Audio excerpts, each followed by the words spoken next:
السلام علیکم ورحمۃ اللہ وبرکاتہ۔ محترم ناظرین، آج 12 دسمبر 2021 کی بڑی اہم خبر آپ سے شیئر کرنے جا رہے ہیں۔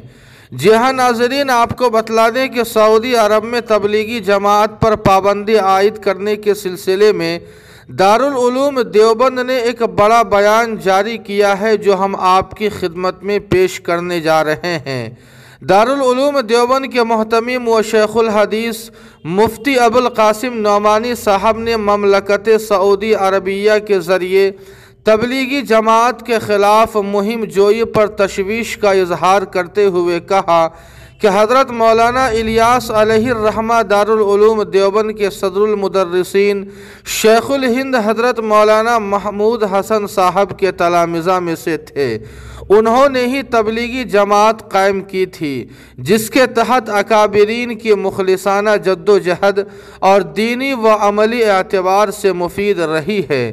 جزوی اختلافات کے باوجود جماعت اپنے مشن پر کام کر رہی ہے۔ کم و بیش تمام عالم میں اس کا کام پھیلا ہوا ہے۔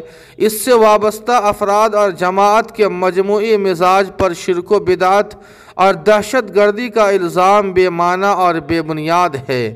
دارالعلوم دیوبند اس کی مذمت کرتا ہے اور حکومت سعودیہ سے مطالبہ کرتا ہے کہ اپنے فیصلے پر نظر ثانی کرے اور تبلیغی جماعت کے خلاف اس قسم کی مہم سے اجتناب کرے۔ جی ہاں ناظرین، اس خبر کے متعلق آپ کی کیا رائے ہے؟ کمنٹ کر کے ہمیں ضرور بتائیں۔ ویڈیو کو لائک اور شیئر کر دیں اور قاسمی جی کے کو سبسکرائب کرنا نہ بھولیں۔